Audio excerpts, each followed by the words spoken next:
बिस्मिल्लाहि वस्सलातु वस्सलामु अला रसूलिल्लाह। अस्सलामु अलैकुम वरहमतुल्लाहि वबरकातुहू। अहलन व सहलन व मरहबन बिकुम हय्या बिना इला दर्स। आज हम इंशाअल्लाह लेसन नंबर 8 पढ़ने की बजाय एक छोटा सा टॉपिक है उसके बारे में पढ़ेंगे ताकि आगे वाले जो हमारे असबाक हैं उनको समझने में आसानी हो। तो ये कहलाएगा अदर्सुल इदाफ़ियु यानी एक्स्ट्रा लेसन, और इस लेसन में इंशाअल्लाह हम मुरक्कब इशारी के बारे में पढ़ेंगे। अब आपके सामने एक जुमला है, हादा किताबुन।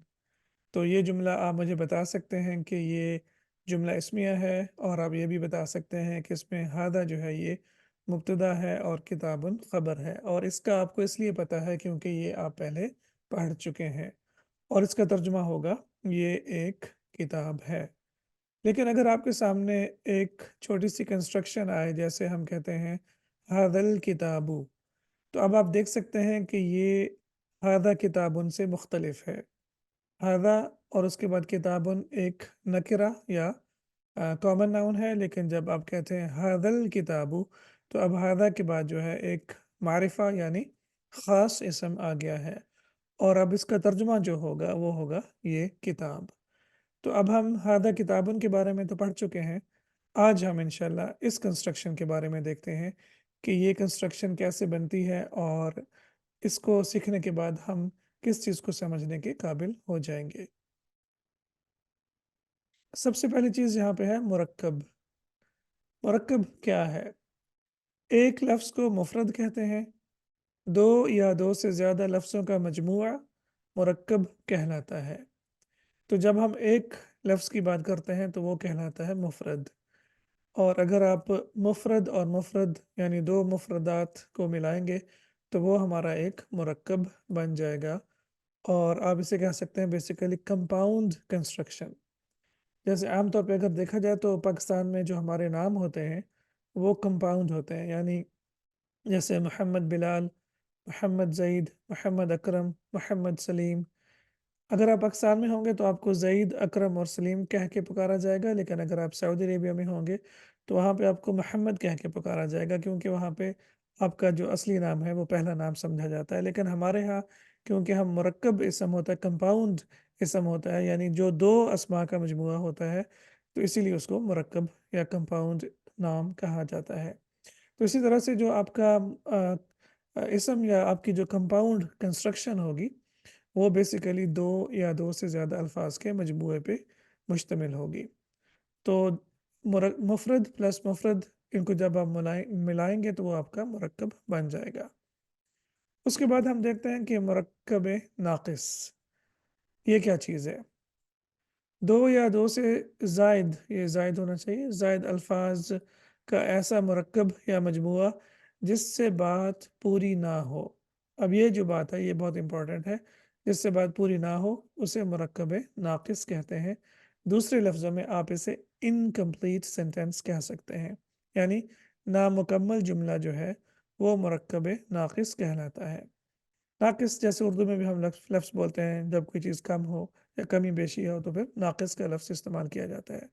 जैसे हम कहते हैं नेक लड़का। अब नेक लड़का जो है ये एक मुरक्कब है जिससे एक पूरा जुमला नहीं बन रहा, बस हमारे सामने दो अल्फाज हैं, हम कहते हैं नेक लड़का। लेकिन अगर हम कहें कि बिलाल एक नेक लड़का है तो फिर हमारा मुकम्मल जुमला बन जाएगा। लेकिन नेक लड़का मुकम्मल जुमला नहीं है, यानी ये हमारा मुरक्कब नाक़िस है। इसी तरह से हम कहते हैं नेक लड़की, या हम कहते हैं लड़के की किताब। तो ये वो कंस्ट्रक्शंस हैं जो कि नामुकम्मल हैं। तो मुरक्कब नाक़िस क्या कहलाएगा? नामुकम्मल जुमला। और इसका जो अपोजिट होगा वो होगा मुरक्कब ताम। ताम कहते हैं कंप्लीट चीज़ को, तो जब हम कहेंगे मुरक्कब ताम तो उसका मतलब होगा कि कंप्लीट सेंटेंस। जैसे आप कहते हैं ना हादा किताबुन, ये एक किताब है, तो वो आपका एक मुरक्कब ताम होगा। लेकिन अगर आपका जो कंस्ट्रक्शन है या जो आपका सेंटेंस है वो नामुकम्मल है तो फिर हम उसे कहेंगे कि ये मुरक्कब नाक़िस है। अब हम पढ़ते हैं मुरक्कब इशारी के बारे में। मुरक्कब इशारी के बेसिकली दो हिस्से होते हैं। पहला होता है इस्मुल इशारा, और आप अस्माउल इशारा के बारे में पढ़ चुके हैं। जैसे हादा, हादिही, ذاका, तिलका और ذالکا। और जिस चीज़ की तरफ इशारा किया जाए उसे मुशारुन इलैही, इला का मतलब होता है कि, और इलैही की तरफ, यानी जिसकी तरफ इशारा किया जाए। तो इसके दो हिस्से होंगे, एक आपका इशारा और दूसरा वो जिसकी तरफ इशारा किया जाए। मुरक्कब इशारे में इशारा के बाद वाला इसम हमेशा अल के साथ आता है। ये आपकी जो बात है वो बहुत इंपॉर्टेंट है, जो आपने नोट करनी है कि मुरक्कब इशारी में उसके बाद जो आने वाला इसम होगा, यानी जो मुशारुन इलैही होगा, वो हमेशा अल के साथ आएगा। जैसे अब यहाँ पे देखते हैं हादर रजुलु, तो जब आप इसका तर्जुमा करेंगे हादर रजुलु, तो इसका तर्जुमा होगा ये आदमी। इसी तरह से आप कहते हैं तिलक साअतु, तो इसका माना होगा वो घड़ी। अब अगर आप यहाँ पे दो चीज़ें देखें, आपने नोट कर दी है, एक ये कि हादा के बाद जो नाउन आया है वो अल के साथ आया है, और दूसरी बात ये कि जो इसका तर्जुमा अगर आप देखें तो ये एक नामुकम्मल सेंटेंस है या इनकम्प्लीट कंस्ट्रक्शन है, ये आपका मुकम्मल जुमला नहीं है। अगर आप कहते हैं ये आदमी अच्छा है, या ये आदमी बुरा है, या ये आदमी नेक है, तो फिर आपका जुमला मुकम्मल हो जाएगा। लेकिन जब आप कहते हैं हादर रजुलु, तो इसका मतलब सिर्फ होगा ये आदमी। इसी तरह से जब हम कहते हैं तिलक साअतु, तो इसका मतलब होगा वो घड़ी। अब हम यहाँ पे जुमला इस्मिया और मुरक्कब इशारी को साथ रख के इन दोनों का डिफरेंस देखते हैं। पहले जुमला इस्मिया की बात करें तो हम कहते हैं हादा बैतुन, तो ये एक मुकम्मल जुमला है और इसका तर्जुमा होगा ये एक घर है। लेकिन अगर आप कहते हैं हादल बैतु, तो ये फिर आपका बन जाएगा मुरक्कब इशारी और इसका मतलब होगा ये घर। अब दोनों में डिफरेंस क्या है? यहाँ पे हादा के बाद एक नकिरा इसम है, और यहाँ पे हादा के बाद एक मारिफा इसम है। और जब भी हादा, यानी मैंने आपको बताया कि मुब्तदा और ख़बर जो है, मुब्तदा आमतौर पे मारिफा होगा और ख़बर नकिरा होगी। या एक आसान सी बात याद रखें कि ख़बर जो है वो तकरीबन 99.9% केसेस में, या 99% केसेस में जो है ख़बर आपकी नकिरा होगी। अगर आपका इस्म इशारा के बाद नकिरा इसम है, तो इसका मतलब है कि ये एक मुकम्मल जुमला होगा।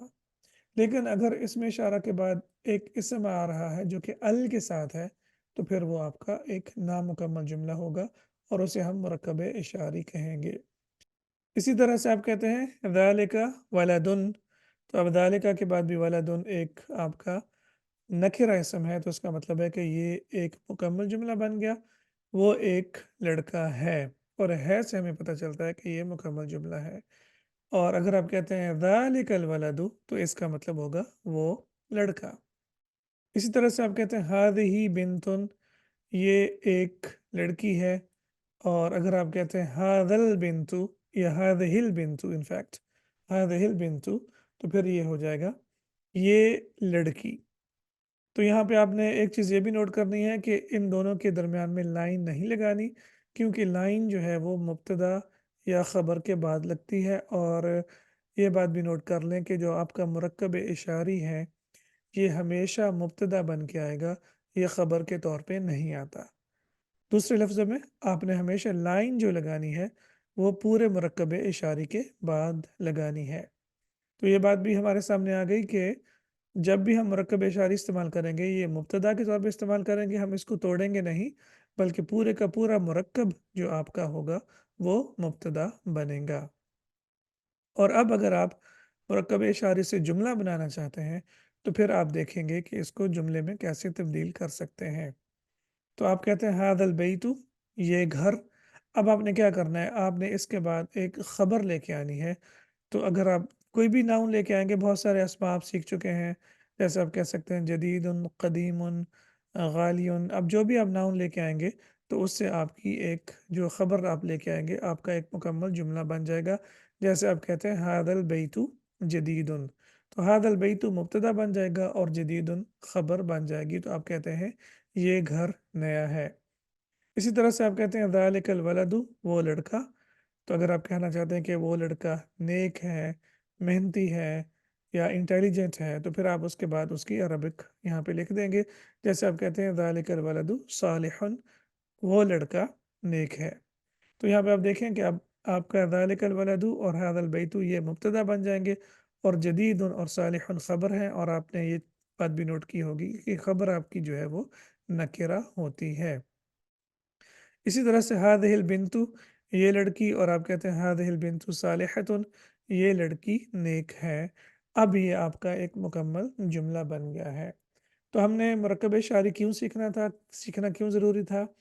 اس لیے کہ پھر آپ کو مکمل جملے میں اور مرکب اشاری میں کنفیوژن رہتی کہ یہ آپ نے لائن کہاں پہ لگانی ہے، یہ مبتدا بنے گا یا خبر بنے گا۔ تو اب انشاءاللہ امید ہے کہ یہ بات کلیئر ہو گئی ہے کہ آپ کا جو مرکب اشاری ہے یہ ہمیشہ جو ہے یہ مبتدا بنے گا، اور یہ نامکمل کنسٹرکشن ہوگی، اور جب بھی آپ مکمل جملہ بنانا چاہتے ہیں تو پھر آپ اس کے بعد ایک خبر لے کے آئیں گے۔ اب آپ کیا کریں گے، آپ اردو میں ترجمہ کریں گے۔ جیسے آپ کہتے ہیں تلک الغرفۃ، تو اب دیکھیں تلک الغرفۃ جو ہے یہ ایک آپ کی جو ہے نامکمل کنسٹرکشن ہے، یعنی مرکب ہے، مرکب اشاری ہے، تو اس کا ترجمہ ہوگا وہ کمرہ۔ اسی طرح سے ذالک التلمیذ کا مطلب ہوگا وہ شاگرد، ھذا القلم یہ قلم۔